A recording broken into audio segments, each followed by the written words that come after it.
Iyak ako nung narinig ko yung heartbeat.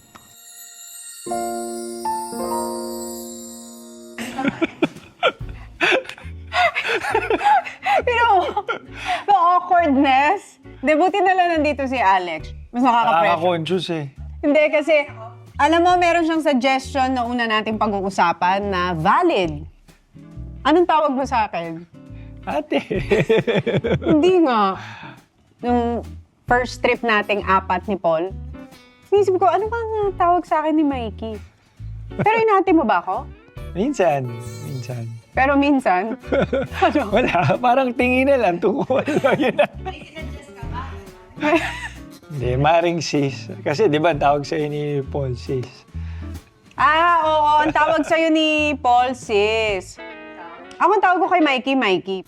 Naalala ko, yung unang upo niyong dalawa, kinausap ko kayo na anong ine-expect niyo sa married life, anong nilolook forward ninyo. Pero nakalimutan ko kung sinagot niyo na ba nung time na yun na magka-baby agad. Naalala mo ba? Hindi ko na maalala, pero siguro na-mention naman na nung time na yun, ayaw pa niya. Pero ikaw, okay ka na nun? Okay na, ready na. Nung 2020? Oo, anytime kung ano mong ibigay ni Lord, ready na. In the 5 years, madami kayong pinagdaanan ni Alex as a married couple. May mga issues na pinagdaanan si Alex. Paano mo siya sinusuportahan pag ganun?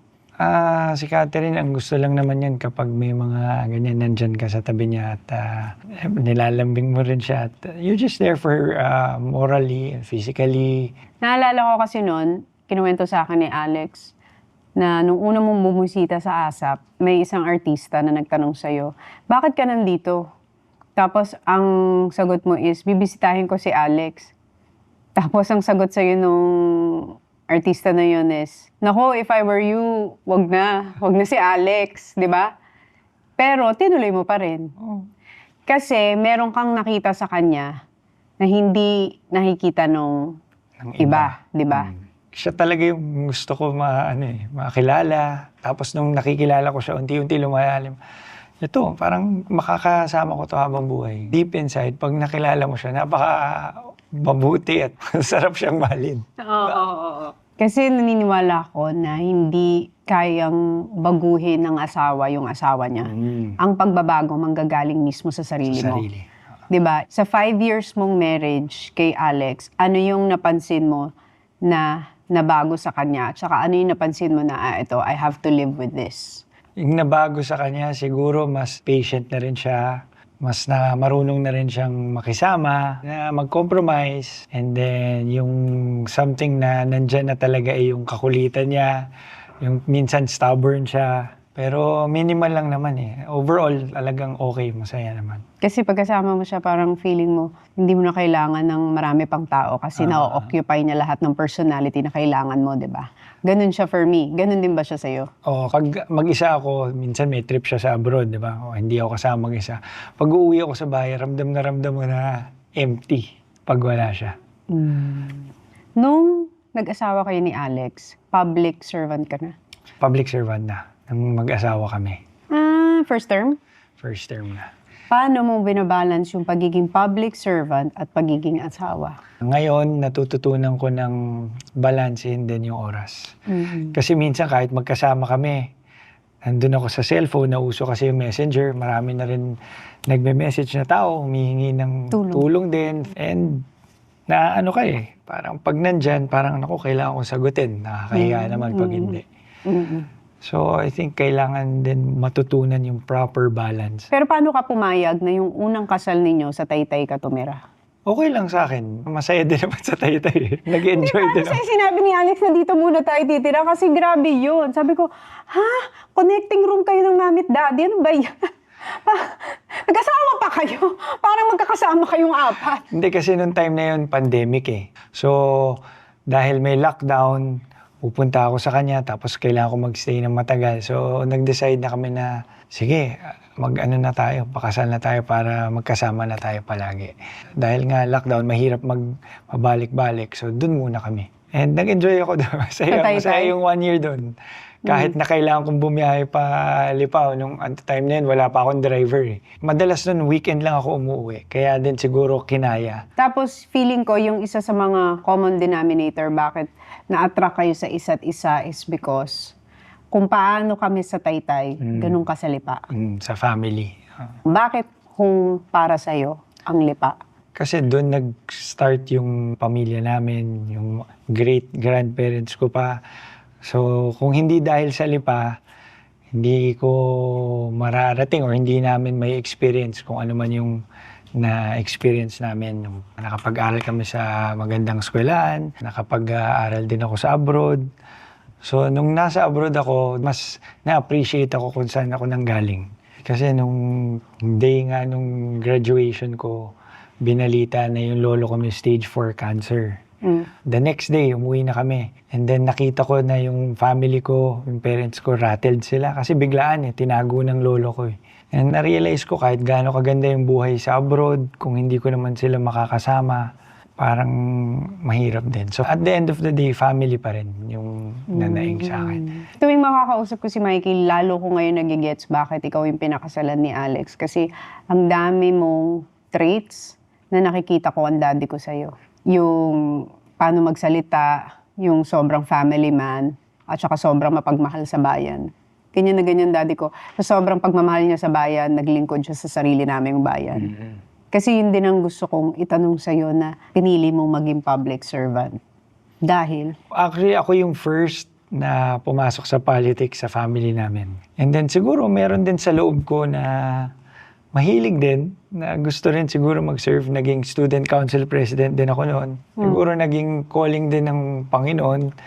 And hinandaan na rin ako ni Lord dahil pag nag-look back ako kung saan ako nanggaling, parang ready na ako para dito. Parang lahat ng pinagdaanan mo was a preparation. Hinanda para doon. Like dati, mahihain ako sobra, hindi ko kaya magsalita o ano. Then nakilala ko si Piolo, di ba, si PJ. Nung na-meet ko siya, ngayon ko nare-realize, doon ako nagkaroon ng kumpiyansa sa sarili. Maging mas confident sa sarili, paano dalhin yung sarili mo. And yung makita na ang pagiging artista pala ay talagang trabaho lang. Kasi hindi ko kakayanin siguro maging manligaw sa o makatuluyan ng isang artista kung hindi dahil Kung hindi ko mo na-experience yung pagiging, yung time namin na madalas kami nagsasama noon sa barkada. Ni PJ. Meron kayong mga pinagdaanan ni Alex in your marriage na hindi naging madali. The first one was, of course, yung miscarriage. Kasi tuwing magkausap kami, nasa-share niya yung experiences niya. Tapos ang tatanong ko sa kanya, kamusta si Mikey?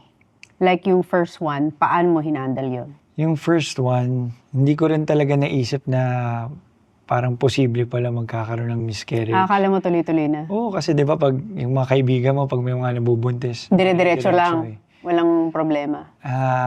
Siguro yun yung pinaka super masakit sa akin nung ano. Kasi excited talaga eh. And then, yun nga, blighted ovum. So, ibig sabihin, walang nag-develop na embryo, walang baby. And siguro yun yung naisip namin, na pag-usapan namin mag-asawa na kahit papano wala pa naman buhay doon. Hindi lang talaga time pa. Doon sa second one, paano mo tinignan? Sa second one, yun ay IVF. So, we wanted to try na magkaroon, pero hindi rin siya tumuloy, nag-develop. Wala rin naging bahay bata, wala rin ano. So, hindi rin siya ganun na-manage pa rin namin. Parang ang tawag naman doon ay chemical pregnancy. Parang yung kanyang HCG or yung hormones tumaas pero hindi din tumuloy. Hindi pa umaabot sa stage na malaki na or ano na. So kahit papano na-manage siya mag-asawa. Isa sa mga traits na sinabi sa akin ni Alex na sobrang niyang na-appreciate sa'yo, ewan ko kung na-communicate niya to, is yung patience mo with her. Naalala ko, nung second miscarriage niya, nasa Starbucks daw kayo. Tapos, dahil sa isang order, pumitik daw siya. As in, parang nagwawala levels na talagang... Tapos, hindi niya magets bakit sobra niyang galit. Tapos, dun lang niya na proseso na, postpartum dun sa miscarriage ko, dun sa pangalawa. Pero naalala mo yung incident na yun? Naalala ko yun.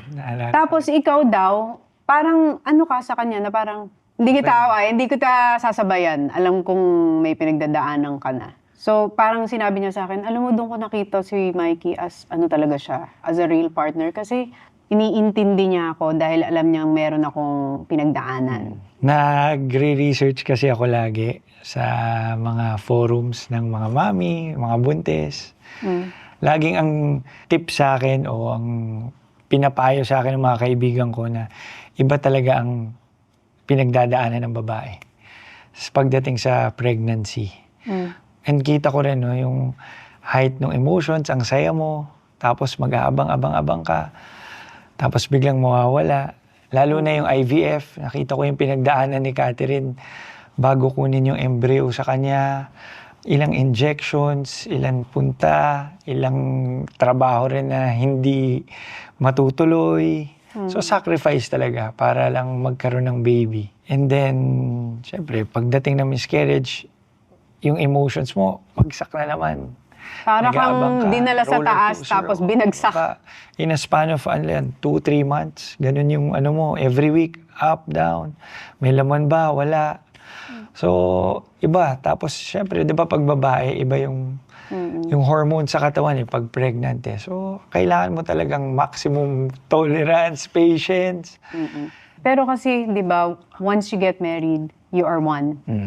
And na-experience ko yun na pag nakita kong nasasaktan yung asawa ko, hindi ko alam kung same level or mas masakit for me. Yung parang ayaw mo makita yung asawa mo going through that. Kasi it pains you also. When you see your wife go through painful experiences and painful journey na ganun, paano mo siya ini-encourage? Paano mo siya hinahandle? Si Catherine kasi yung initial, niya, parang strong Parang kung may mangyari, okay ako, okay pa. Tapos pag kaming dalawa na lang, doon ko makikita na talagang kailangan niya ako. Lowest moment. And ako naman, ayoko na rin nagpapakita na apektado ako. Kailangan pakita ko na strong din ako para sa kanya. So, pag may mga hindi magandang nangyayari or may mga ganyang experiences or issues, ang hiling lang niya sa akin, just be here for me. Kunyari, nakahiga, nasa bed, kung umiiyak man siya, basta yakapin mo lang ako. Kinuwento sa akin ni Alex na yung pinag-usapan namin yung miscarriage niya. Sinabi niya sa akin na hindi mo daw yun pinanood. Dahil ayoko na lang nung time na yun na maalala. Yung Kasi masakit na moment. Nakakaawa talaga yung mga pagbabae yung pinagdadaanan. Ang hirap. Now, itong third one na nangyari nung December, ito ba yung pinakamasakit for you? Nung una ako, to be honest, kami ni Catherine nung nalaman namin na pregnant siya. Kasi feeling namin nabuo to nung birthday ni Mami Pindy sa Singapore or probably after. Hindi namin talaga akalain, wala kaming plano. Ang plano namin, baka posibleng mag-prepare muna ng katawan and IVF or kung ano man. Pero naturally pa rin gusto namin subukan. And then biglang ayun, a few days delayed pa lang siya. Pagtingin namin, positive. Just keep on believing that, di ba, yun naman nagsa-start ang miracle. Ang magsisimula yan, believe ka muna. So, nag-believe siya and then yun nga yung visit nyo. Nakakita kami ng Heartbeat. embryo. Una yung baby. Oh. Tsaka yung heartbeat. Actually, hindi ko sinasabi kay Catherine, pero nung nandun kami sa ultrasound kasi, nakakuha ako ng picture. Di ba may live? So, gumagalaw. Ito lang yung kaisa-isang picture na makikita mo tumitibok yung puso niya. Tapos niloop ko para play lang siya ng play. Tapos tuwing umaga, ayan, tinitignan ko siya. Kaya talagang tinetreasure ko yun. Tapos ano nangyari? Nalaman namin mababa yung heartbeat, 65 lang. So that same day, pumunta kami sa ospital, tinanay namin habulin. Baka ma-save pa yung baby. Ginawa namin lahat. Yun ang sinabi na may tinatawag na IVIG. So, inano namin. Tinanay namin i-save. And then, Ang sunod namin na check-up ay December 23. Yung sinasabi sa akin ni Alex yun, siguro naman di ako papalungkotin ni God kasi the next day, birthday niya. Sabi ko, ano ba yan? Parang mag-iintay ka na naman sa... Mag-aantay ka na. Di ba? Ang hirap ng feeling na mag-aantay ka na naman. So pagkatapos noon, sinave namin. Siyempre masaya ka, high hopes na baka bibigay sa atin bago magpasko. Pag check natin, okay na. Nagkataon, a few days before, sabi ng doktor, ay, hindi pala ako pwede sa 23. Sa 28. Baka pwede natin i-move. So, syempre, hanggang 28, expecting ka, happy. Nakalutang ka lang. Di mo alam kung dire-diretso ba tong happiness o... Di ba? Kasi ganun yun eh, pag nag-iintay ka. Tapos, hindi ko lang din sinasabi sa kanya, meron akong... Mahilig talaga ako mag-research ng mga miracle stories, tungkol sa pag ang heartbeat ba ay 65, may chance pa ba? Kasi when the heart starts beating, dapat 100 na or 100 above at a certain time. Pero nag-promise ako sa sarili ko after nun, Lord, hindi muna ako magre-research. Isusurrender ko, titiwala kami sa'yo. And si Catherine, lagi niya sinasabi, we claim it, no, na magiging okay. Pero lagi ko rin sinasabi, sabihin natin, let's surrender it. Kumbaga, huwag na tayong expect or Nandun Ang na hirap ako. kasing ma-disappoint na naman. Ang hirap. Alam So ko sabi yun. ko, siyempre gusto natin na i-claim, no? Gusto natin, naniniwala talaga tayo sa Panginoon. Pero nasa sa Kanya pa rin eh. Kaya sabi ko, ang next prayer natin, dapat let's surrender it. Talagang Lord, bahala na po kayo. Itong So dumating yung December 28, hindi ko makakalimutan yun. Magkahawa kami ng kamay. Pagpasok na ganun, nakita na namin kagad yung embryo, yung baby. Pero wala na siyang heartbeat. And yung meron ng bago may color. Pag may walang color, wala na siyang life talaga. So nagkatingin na kami, gumalo na lang kami. We accepted it. Si Catherine, anong sinabi sa'yo? Si Catherine, yung unang ganyan, strong siya eh. Pero nung umuwi kami nung gabi, doon siya nagbe-breakdown eh. Kasi siyempre, everyday mong inaalagaan yung sarili mo, napakaalaga pa niya sa katawan. And then, diba? Anong sinabi mo sa kanya? Kasi naalala ko, yung kwento niya sa akin, nung second miscarriage or second na hindi natuloy yung pregnancy, pag ganun daw, tapos nakitang walang heartbeat, ang una mo daw ginawa is, gumano ka daw sa kanya. Kasi parang naghanap daw siya ng source of strength. Kasi parang falling apart siya, tapos biglang pagtingin daw niya sa'yo, ang ginawa mo daw is, okay lang. Okay lang. Kasi minsan sinisisi na yung Sarili niya, oo. Tapos hindi ko makakalimutan okay na, wala na nga. Ito sabi ng doktor, kailangan na niyang uminom para mag-bleed siya. Nung umuwi kami, kakabili lang ng gamot. Tinatanong niya sa akin kung may chance pa ba bago inumin. Anong sinabi mo? Wala na. Yun talaga yung kinaawa ko sa kanya. Kasi bago niya tinatanong niya kung baka meron pa bang chance eh. Paano mo sinabi? Naghahanap siya ng truth sa'yo? Sa'yo siya naghanap ng... Doon ako medyo talaga. Hirap sabihin pero wala. Ginano mo na? Sinabi ko wala na. Naaral na natin. Sinabi na rin. Meron ng findings. Tsaka niya inunom?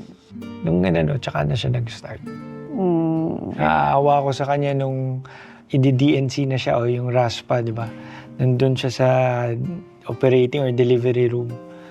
So, lalagyan pa lang siya na anesthesia, nandun siya. Paglingon niya ganun, yung katabi niya, mami, tapos kalalabas lang ng baby. So, pumasok ako dun sa, tinawag ako ng nurse. Sabi sa akin, kita ko siya, nakabalot. Sabi ko, nilagyan na ba siya ng anesthesia? Binalot niya yung sarili niya. Yung pala, umiiyak siya kasi ang katabi niya, may baby shot, aalisin. So, iba talaga yung yun yung may mga moments talaga na medyo Tatatak yan sa'yo. Pero lahat to ng experience namin, mas lalong lumalalim yung relationship namin. So if I look back, nung 2019, para lang kami nagbabahay-bahayan sa Taytay. Parang laro-laro Nandiyan lang kami para sa isa't isa. Pero ngayon, mas lumalim. Like, nung isang gabi, nakapag-usap kami ng malalim talaga. Siguro pinalalim ni God. Pinalalim ni God. Yung alam mo yung sa pagtatanim, yung roots, pinapalalim niya. Para kahit anong bagyo dumating dun sa puno, hindi basta babagsak ang puno. Tingin ko nandun kayo sa yung lumalalim yung roots ng marriage, no? Mas hinahanda kami. Tsaka yung ano na wala munang laman, tas nakakita kami naman. Siguro sana yung susunod, dire-diretso na. Oo nga. Pero alam mo, marahil ngayon sa mga nanonood sa atin, your journey dun sa having a baby also spoke to us ni Paul na it gives us a different perspective in life sa may mga anak. Yan yung experiences namin, ito yung nagpalakas sa amin bilang lumalim yung relationship bilang mag-asawa. At the end of the day, lagi ko sinasabi, kahit ang mangyari, biyayaan man tayo, hindi. Tayong dalawa magkasama, okay lang. Okay lang. So kaya sabi ko sa kanya ngayon, dapat ang prayer natin, we surrender. Kung ano man, kung meron man, kung wala, okay lang. We will accept. Tatanggapin natin kung anong ipagkaloob sa atin. Kung isipin mo nga yung pinagdaanan nyo, parang sa loob ng 5 years, ang bigat agad ng binigay, no? Pero on a positive note, sinabi ko rin sa kanya, 4 years na tayong kasal, 3 beses ka na nabubuntis. So, kahit May hope. paano, yung iba, ang tagal, never nakakita ng positive pregnancy. yung friend ko, diba? 15 years. Never At least nagkaroon. alam natin na kaya. Yung kailangan lang natin, pag nandyan, aalagaan na natin. So, paano mo ngayon i-describe yung relationship niyo ni Alex after 5 years of being married and after everything you've been through? To say happy, masaya. Marami mang hindi maganda, hindi lang miscarriages, even with other things. Lalong lumalim yung pag nag-look back kami ng 2019, ngayon parang dati ang liliit na bagay na mga petty, pag-aawayan. Ngayon parang mas nakafocus kami kung paano ma-appreciate, mapapasaya, masusuportahan yung isa't isa. Ito gustong-gusto talaga ni Alex to. Kasi hindi mo pinanood yung kwento niya nung miscarriage niya, di ba? Ito papanoorin niya to. So, ano daw ang message mo sa kanya? Gusto ko malaman niya na super thankful ako for trying your best to take care of yourself while carrying our third pregnancy, our third baby. Hindi man tayo pinalad ngayon, lumalim ang ating relationship at alam ko sa susunod, mas alam pa natin kung anong gagawin, mas na-appreciate pa natin yung isa't isa. And I love you and will always be here for you.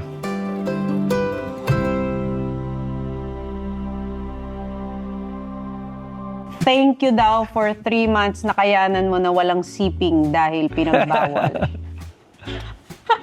Shoutout to, anong shoutout to? Anong Miley and Myra? Sino yan? Si Miley is si my left hand.